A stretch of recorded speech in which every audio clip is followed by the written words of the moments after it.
لنہدینہم سبلنا، دو تفسیر کی علامہ آلوسی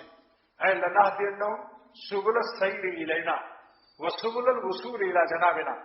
سبل السیر الینا، سیر الی اللہ بھی دوں گا، اللہ تک پہنچ جاؤ گے، پھر بارگاہ میں بھی داخل کر دوں گا، میری دربار میں میرے صفات میں غرق ہو جاؤ گے، سبل الوصول الی جنابنا، دو تفسیر کی، سیر الی اللہ بھی ملے گا اور واصل باللہ ہو کر اللہ کے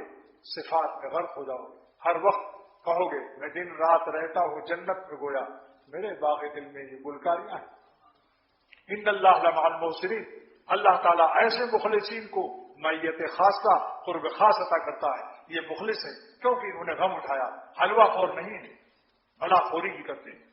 بلا کشان محبت کو کوئی کیا جانے، اختر کا شعر ہے، بلا کشان محبت کو کوئی کیا جانے، جب تک بلا کشی نہیں کرو گے وفا کیشی نصیب نہیں ہوگی۔ وفا کیش، وفادار وہی بندہ ہے جو اللہ کو خوش کرنے کے لیے، غم اٹھانے کے لیے اپنے قلب و جگر کو پیش کرتا ہے، وہ ظالم لومڑی سے بھی بدتر ہے، وہ اس قابل نہیں ہے کہ اس کی زبان سے وفا کا لفظ نکل سکے، یہ وفادار ہے، ہاں نفس دشمن کا وفادار ہے،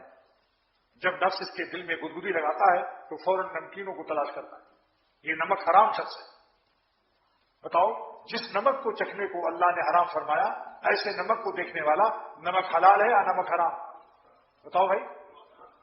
لہذا دوستو اس آج مجلس میں عہد کر لو کہ جان دینے کے لیے پیدا کیا اللہ نے، تاکہ لیتخذ منکم الشہداء، جو لوگ نمک حرام سے بچنے کے لیے اپنی حرام خوشیوں کا خون کرتے ہیں، قیامت کے دن شہیدوں کے ساتھ اٹھائے جائیں گے۔ تفسیر بین القرآن دیکھ لو کہ جنہوں نے کافر کی تلوار سے شہادت اختیار کی اور جنہوں نے اللہ کے حکم کی تلوار سے اپنی بری تمناؤں کو، بری خوشیوں کو قتل کیا ہے، دونوں شہید ساتھ اٹھائے جائیں گے۔ ان کی شہادت ظاہری ہوگی، ان کی شہادت باطنی معنوی ہوگی، دیکھنا انشاءاللہ۔